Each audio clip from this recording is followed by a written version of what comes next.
या फिर जितने भी गठबंधन के उम्मीदवार हैं उनमें से कोई बड़ा चेहरा मोदी के खिलाफ नहीं उतारते हैं तो मैं चुनाव लड़ूंगा वाराणसी से।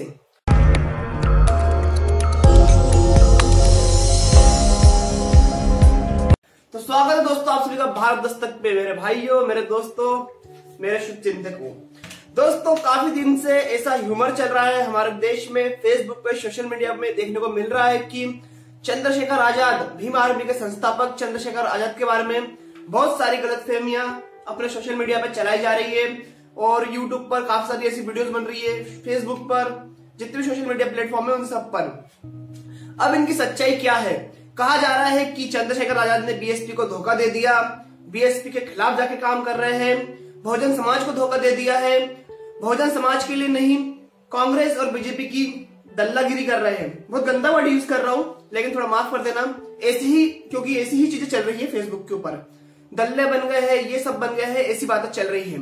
अब इसके पीछे सच्चाई क्या है जो आपको कोई नहीं बताने वाला, क्योंकि दोस्तों सबको मतलब है अपने यूट्यूब चैनल के ग्रो होने से और किसी को सच्चाई नहीं दिखानी है, लेकिन हम आपको सच्चाई दिखाएंगे, पूरे फैक्ट के साथ दिखाएंगे। और ऐसा भी नहीं है दोस्तों आप सोच रहे होंगे कि हम भीम आर्मी का कोई प्रचार कर रहे हैं या फिर उन्हें प्रमोशन दे रहे हैं, ऐसा बिल्कुल भी नहीं है। मैं आपको सिर्फ सच्चाई बताऊंगा, बाकी आपका ओपिनियन है, आपको कमेंट में जाकर क्या लिखना है। अब दोस्तों आपको पता ही होगा कि देवबंद पुलिस ने चंद्रशेखर आजाद को गिरफ्तार कर लिया था, उसके बाद उनकी तबियत कुछ गड़बड़ हो गई थी, इसके लिए वो मेरठ के आनंद अस्पताल में उन्हें भर्ती किया गया था, वहां पर वो 2-3 दिन से भर्ती है।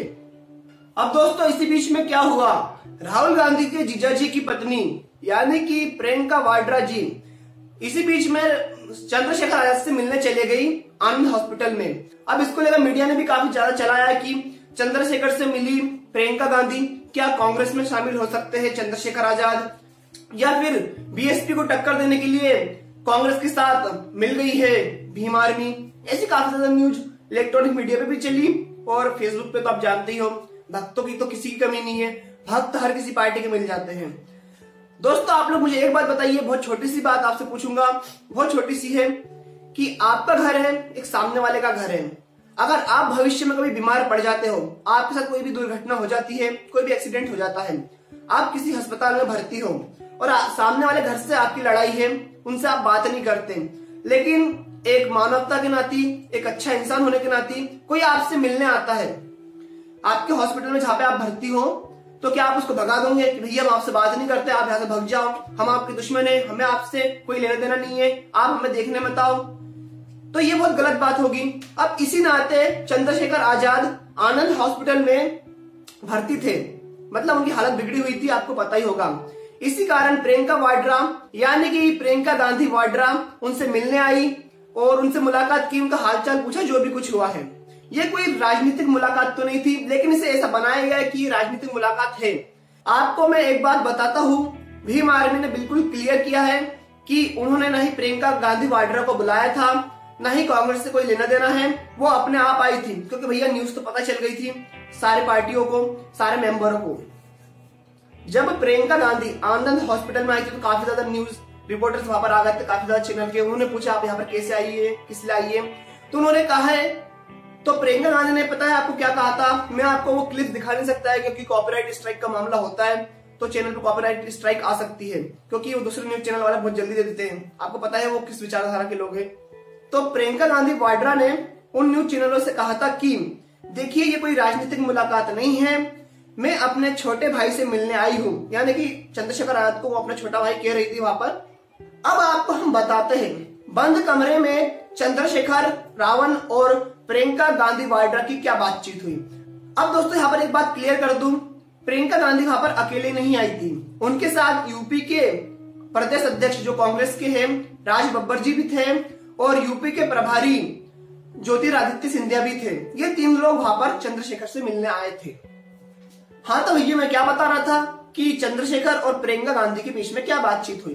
दोस्तों चंद्रशेखर रावण ने बाकायदा एबीपी न्यूज और एनडीटीवी को इंटरव्यू दिया और उसमें सारी बातें क्लियर की कि हम दोनों के बीच में क्या बात हुई थी, यानी कि प्रियंका गांधी और चंद्रशेखर के बीच में क्या बात हुई थी। तो आपको मैं ये बात बता देता हूँ। तो वहां पर प्रियंका गांधी ने, उस रूम के अंदर प्रियंका गांधी ने चंद्रशेखर आजाद से पूछा भाई आप कैसे हो, तो चंद्रशेखर आजाद ने जवाब दिया बहन मैं ठीक हूँ, मेरी हालत में सुधार है। इसके बाद चंद्रशेखर आजाद ने बताया कि प्रियंका गांधी ने उनसे कहा कि भाई आप अकेले लड़ रहे हैं सरकार से, आप ऐसा मत सोचिए कि आप अकेले हैं, हम सब आपके साथ हैं। इसमें कोई बुराई नहीं है क्योंकि विपक्षी गठबंधन हर कई वोटों की लालच के लिए कुछ भी कह देता है और कहता है कि भाई जो भी लड़ रहा है सरकार के साथ हम उसके साथ हैं। तो प्रियंका गांधी ने भी यही बात की कि आप अकेले नहीं है ऐसा समझे, हम लोग आपके साथ हैं।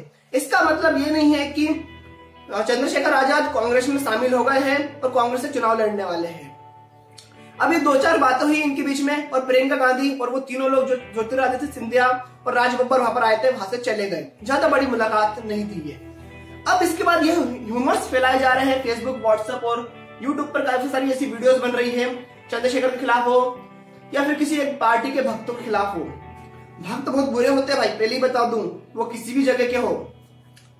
अब पता है आपको क्या हुआ, चंद्रशेखर आजाद ने एक इंटरव्यू में कह दिया कि मैं बहुजन समाज की राजनीति करता हूं। अब इसको भक्तों ने पकड़ लिया और कहने लगे कि ये सामाजिक संगठन चलाने वाला बंदा राजनीति क्यों कर रहा है। फिर दोस्तों इसके बाद बात हुई चुनाव लड़ने को लेकर भीम आर्मी के। अब मैं आपको यहाँ पे सीधा सीधा बताऊंगा किसी का निष्पक्ष होके कि चंद्रशेखर आजाद ने क्या कहा था। चंद्रशेखर आजाद ने कहा था कि वो चुनाव लड़ सकते हैं, लेकिन किस कारण, ये सुन लीजिए। उन्होंने कहा था कि मैं मोदी को यूपी से चुनाव जीतने नहीं देना चाहता हूं, संसदीय सीट वाराणसी से। अब उन्होंने कहा कि अगर महागठबंधन कोई बड़ा उम्मीदवार जैसे कि मायावती, अखिलेश यादव या फिर जितने भी गठबंधन के उम्मीदवार हैं उनमें से कोई बड़ा चेहरा मोदी के खिलाफ नहीं उतारते हैं तो मैं चुनाव लड़ूंगा वाराणसी से। ये बात चंद्रशेखर ने बिल्कुल कही थी। एबीपी न्यूज पर उनका इंटरव्यू है, आप जाकर देख सकते हैं। उन्होंने कहा था अगर कोई बड़ा कैंडिडेट, मतलब जो बड़ा चेहरा होता है ना, जैसे मायावती, अखिलेश, मुलायम सिंह, डिम्पल यादव, ऐसे काफी ज्यादा बड़े चेहरे जो यूपी के हैं, ऐसा कोई बड़ा चेहरा अगर मोदी के खिलाफ चुनाव नहीं लड़ता है संसदीय सीट वाराणसी से तो मैं चुनाव लड़ूंगा। और उन्होंने ये भी बात कही कि भीम आर्मी को भी सीटें देनी चाहिए, क्योंकि आप अगर पूरा इंटरव्यू देखोगे तो उसमें साफ साफ उन्होंने कहा है कि भीम आर्मी को भी महागठबंधन से 1-2 सीट मिल जाना चाहिए। अब दोस्तों यहाँ पर बात उठ के आती है, क्या महागठबंधन ने कोई बड़ा उम्मीदवार मोदी के खिलाफ नहीं उतारा वाराणसी में, तो क्या चंद्रशेखर आजाद चुनाव लड़ेंगे? जहां तक मैंने उनका इंटरव्यू देखा और उनकी बातें सुनकर ऐसा लगा कि वो चुनाव लड़ सकते हैं वाराणसी से। अब मेन प्रॉब्लम यहाँ पर यह आती है क्योंकि चंद्रशेखर आजाद ने कहा था कि मैं बहुजन समाज की राजनीति करता हूँ, बहुजन समाज का राजनीतिक संगठन चलाता हूँ जिसका नाम है भीम आर्मी। तो क्या भैया वो कांग्रेस के साथ गठबंधन करेंगे? बीजेपी के साथ तो बिल्कुल नहीं कर सकते, उनके तो वो घोर विरोधी है। या फिर महागठबंधन के सपोर्ट से चुनाव लड़ेंगे? और महागठबंधन के सपोर्ट से चुनाव लड़ना तो मुझे कहीं से कहीं तक दिखाई नहीं देता, क्योंकि मायावती कई बार उनको कह चुकी है कि वो उनके खिलाफ है, यानी कि मायावती चंद्रशेखर के खिलाफ ऐसा कई बार वो भाषण दे चुकी है। यहाँ पे मैं कोई लड़ाई झगड़े वाली बात नहीं कर रहा हूँ, ऐसा आपको लग रहा होगा, लेकिन मैं सच्चाई कहता हूँ और सच्चाई आपको बता रहा हूँ। क्योंकि दोस्तों हमने काफी बार देखा कि मायावती जी भी चंद्रशेखर के खिलाफ बयान दे चुकी है और चंद्रशेखर उनका हमेशा समर्थन करते हुए आए हैं। चाहे भलाई वो कहीं की भी रैली हो, मध्य प्रदेश, यूपी, इधर उधर की कहीं की भी रैली हो, उन्होंने कहा है कि मैं बहुजन समाज का सिपाही हूँ और हमेशा बीएसपी का समर्थन करते रहूंगा। लेकिन दोस्तों यहाँ पर यह बात आती है कि अगर महागठबंधन ने चंद्रशेखर को उम्मीदवार नहीं बनाया या कोई बड़ा उम्मीदवार नहीं उतारा वाराणसी से, तो फिर क्या होगा? ये राजनीति देखने वाली बड़ी दिलचस्प होगी। सारी खबरें आपको हमारे चैनल पे मिलते रहेगी। उसके लिए आप हमारा चैनल सब्सक्राइब कर लो। और एक मेन बात, 15 तारीख यानी कि 15 मार्च को बहुजन समाज पार्टी बनाने वाले और वामसेप जैसी बड़े बड़े संगठन बनाने वाले मान्यवर काशीराम साहब की जयंती है। उनका आसान शब्दों में कहें तो हैप्पी बर्थडे है।